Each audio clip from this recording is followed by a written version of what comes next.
Good day to you. One of the favorite things of people to do during the summer, often because it's so hot, is to go see a movie. Yeah, to get inside that movie theater in the air conditioning, let dark shroud you all around, and just lose yourself in a story and just get lost in something that is taking you away from your life. That's the movie. We rely on the movie today to do that for us. In fact, people all across the world are doing that. So movies today are very, very popular, but movies were more popular in the 1940s. And that's what we're going to take on today. Not specifically that movies were more popular in the 40s, but we're going to take on the development of movies as a medium of mass communication technology today. And let's mention Thomas Edison right off the bat. He is the person, Thomas Edison, credited for developing the American motion picture industry. Did you catch that? Think about it, because we're using old technology, pictures in motion. That's how we're first starting to describe this new thing where we see movement, right? That's what a movie is. It's about movement.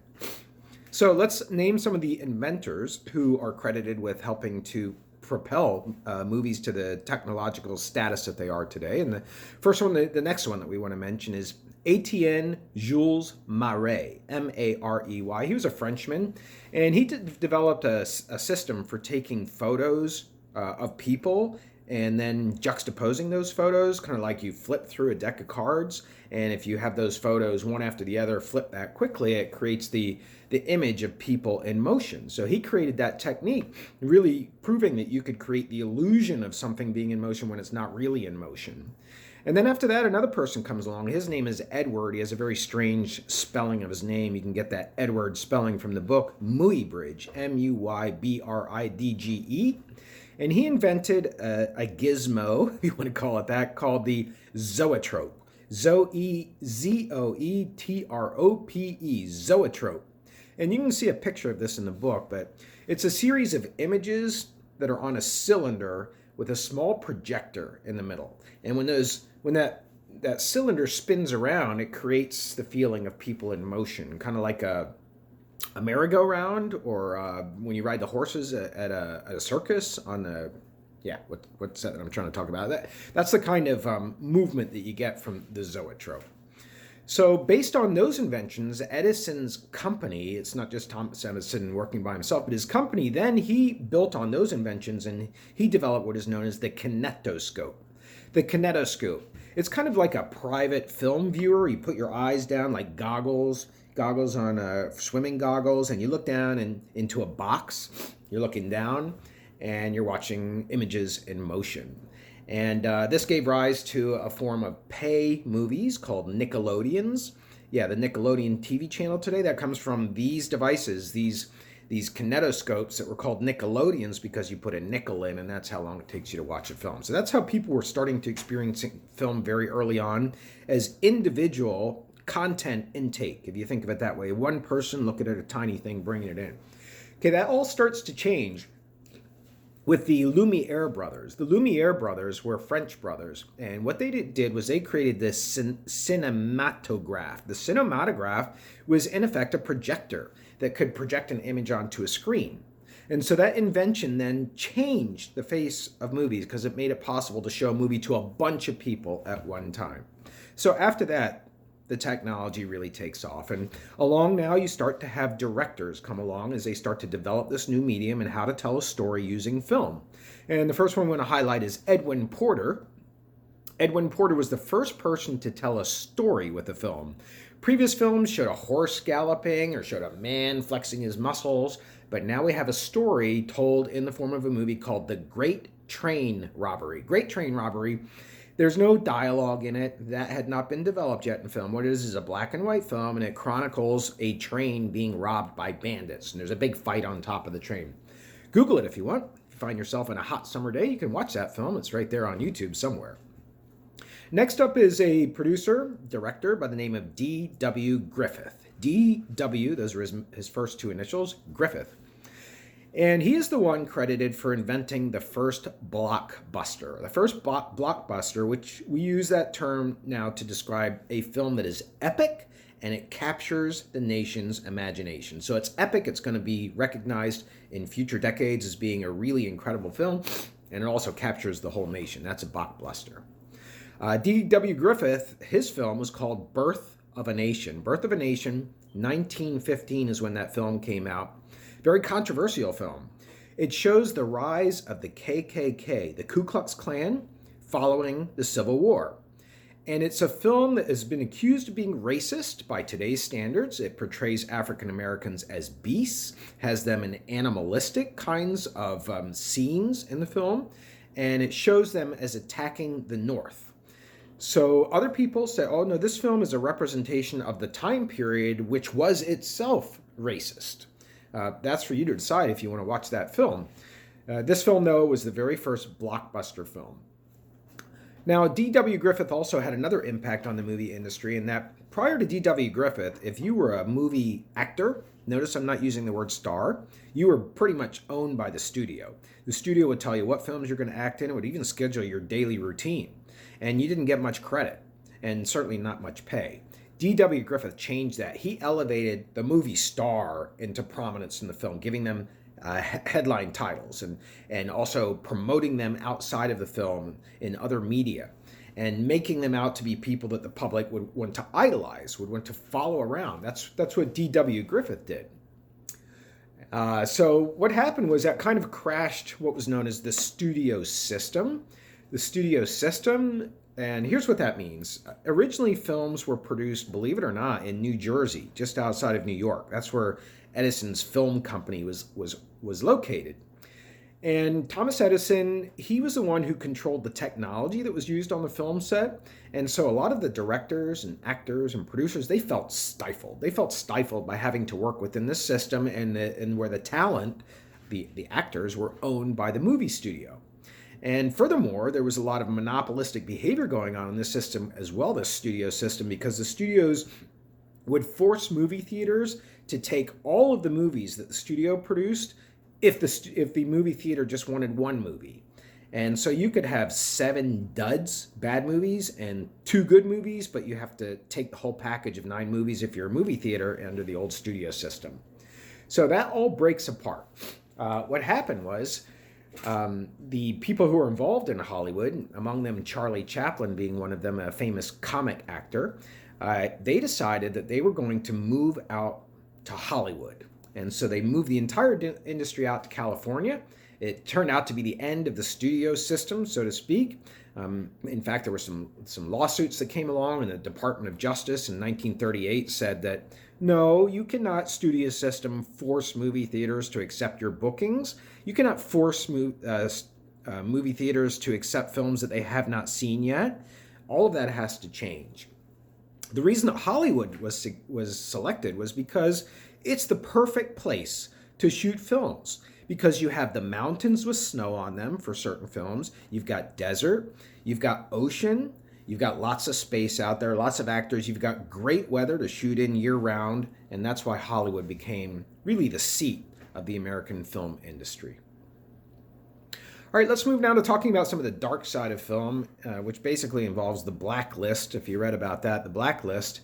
So after World War II, there was a communism scare in this country where a lot of the public discourse that was going on was talking about who are the communists in the United States. That's because the U.S. was at odds with the Soviet Union, the communist Soviet Union. And so what happened was a blacklist was developed in this public discourse. And the blacklist was the name of all the Hollywood actors and writers who were accused of promoting communism. And this group of people were asked to testify before Congress, and they refused, and they were jailed for being accused of being communists. I guess that's a crime. The list eventually grew to 324 people, so it was a big movie. It's kind of a black eye period, dark side in the history of movies.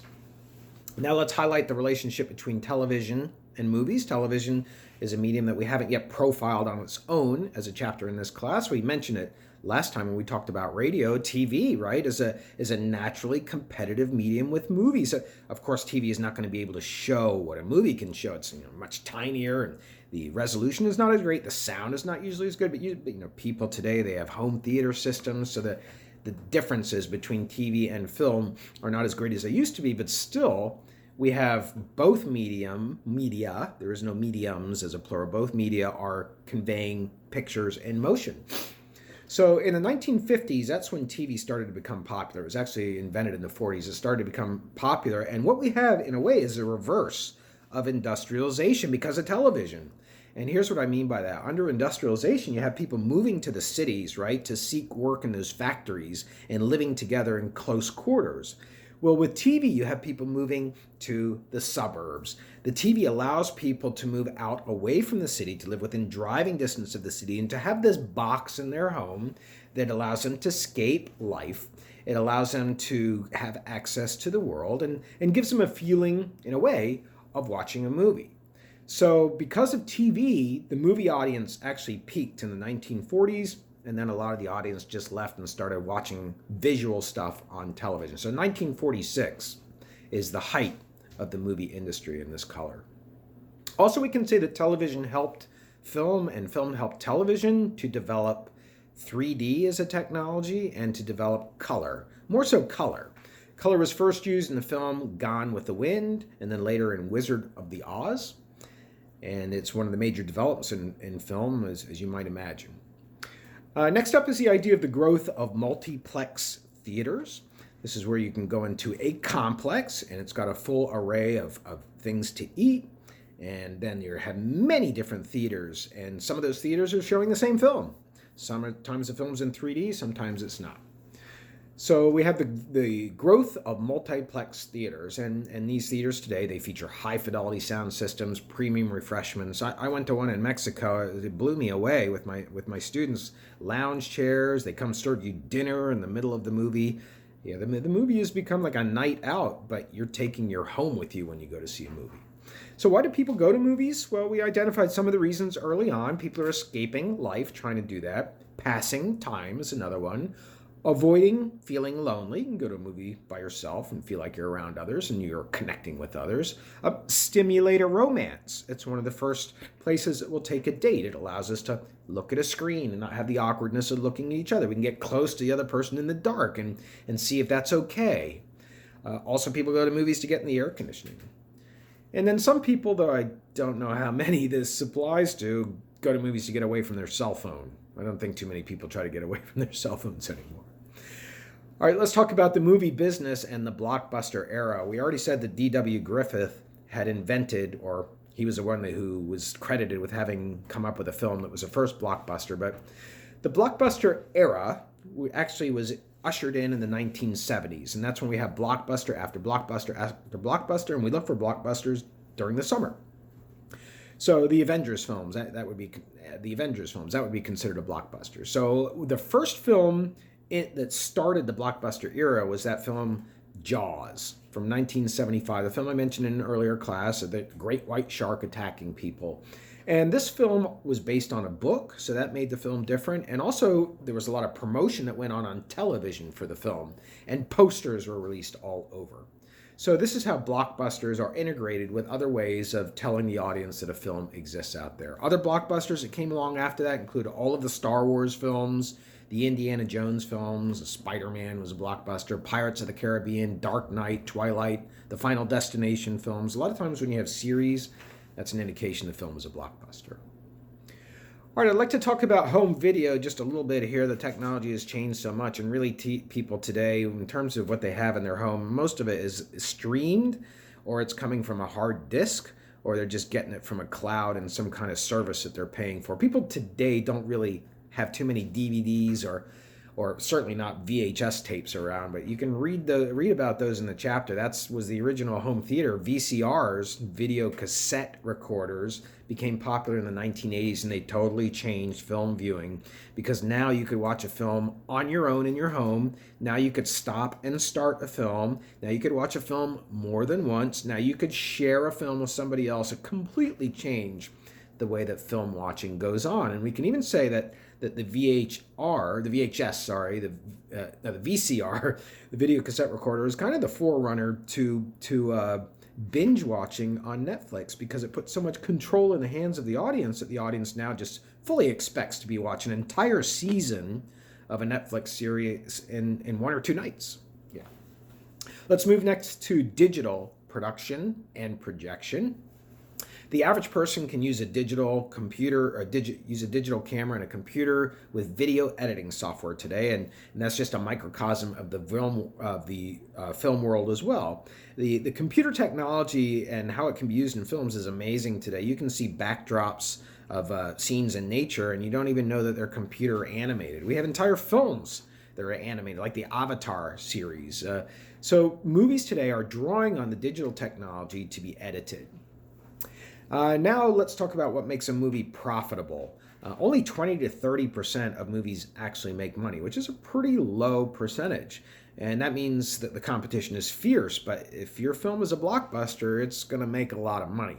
So what makes a film money? It's really difficult to know in many cases, but we know that the easy way is to produce a blockbuster with big stars, recognizable stars, a big name director, and then to sell licensed products that go along with the film.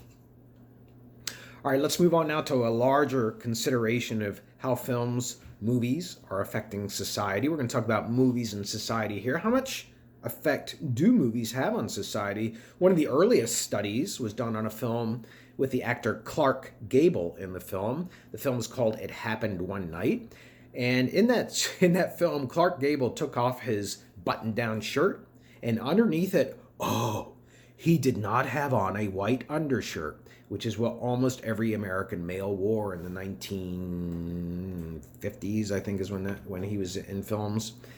And the study of that film showed that sales of white undershirt t-shirts dropped dramatically after that film was popular. And so the hypothesis is that people are affected by films. It takes us back to those effects studies we talked about at the beginning of class, whether media affect us directly, like a hypodermic needle. This seems to be suggesting that. So other studies have been done too. There was a series of studies done by a fund called the Payne Fund, Payne. They were done in the 1920s, and they found that about 3/4 of all movies deal with crime, sex, or love. Basically saying that the content of movies is way out of proportion with what we talk about on a daily basis. But maybe it's not right. We do talk about crime and sex a lot. There was a psychologist by the name of Herbert Blumler, and he found that young people initiate behavior that they see in movies. So having sex, hitting people, which goes on a lot, firing guns, disobeying parents. These are some of the things that are hypothesized that films have an effect on us for. You're going to have to decide that for yourself. I do want to mention, because many people don't know, that Hollywood is not the biggest movie industry in the world. It's the second biggest movie industry. When you look at pure output as far as how many movies are produced, the actual biggest movie producer in the world is Bollywood. Yeah, you heard right. It's in India, and they copied the Hollywood name. So the film that you may have seen that came out of it was the most popular was called Slumdog Millionaire. You can take a look at that if you want to see it, if you're looking for a film. Let's talk about films and censorship now. In 1909, theater owners decided to form a national board of censorship to establish their own standards for movies so that Congress didn't step in and write laws. And so the movie industry itself, through the National Board of Censorship, says we're going to establish a movie rating system. We're going to prohibit prostitution. We're going to prohibit childbirth, birth of a child by another child. We're going to prohibit masturbation, and we're going to prohibit drug use.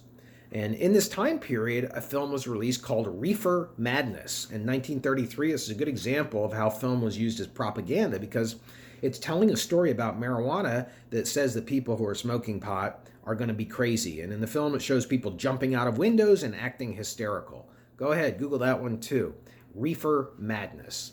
And this is all about trying to gain responsibility with the content of movie making, what that responsibility involves, and what areas of content are off limits versus okay. That's a different story. But the fact is that this industry established its own production code, and later on that comes to a much more codified method of evaluating films. It's called the rating system. It came out under Jack Valenti. He was the president of the Motion Picture Producers and Distributors in America, MPP&D in America, Jack Valenti. And so you've got G, which is general for all audiences. You've got PG, which is parental guidance suggested. PG-13, parents strongly caution. R is for under 17s, accompanied by an adult. NC-17 is no one under the age of 17, period. And then XXX was done by the pornography industry as a kind of tongue-in-cheek joke to say, okay, you're going to have a rating system. We're going to use the rating system to actually try and guide people to watching our films. We're going to call it XXX, but that's not part of the MPPA's system. Generally speaking, drug use and the word fuck will get you a PG-13 rating. Any kind of nudity will prompt an R rating. All right, so now let's move on to the future of movies. And we know that a lot of movie watching is already going on as streaming and binge watching, a lot of streaming that's going on. We know that pay-per-view will continue to increase. People will decide to watch the movies in their own homes because they have big screen TVs and big sound systems. So we know that that's going to continue. We know that franchises will continue as well. The Marvel franchise, the Disney franchise will continue to develop. So the new Toy Story that's coming out. And we know that the future of movies is also going to involve the internet in terms of how movies are promoted. And I don't need to tell you what the internet helps you do. You go watch trailers for films, find out where they're playing, find out you can buy your tickets online. So there's going to be an intricate relationship between film and the internet as we go forward, whatever form films take. Have a great day.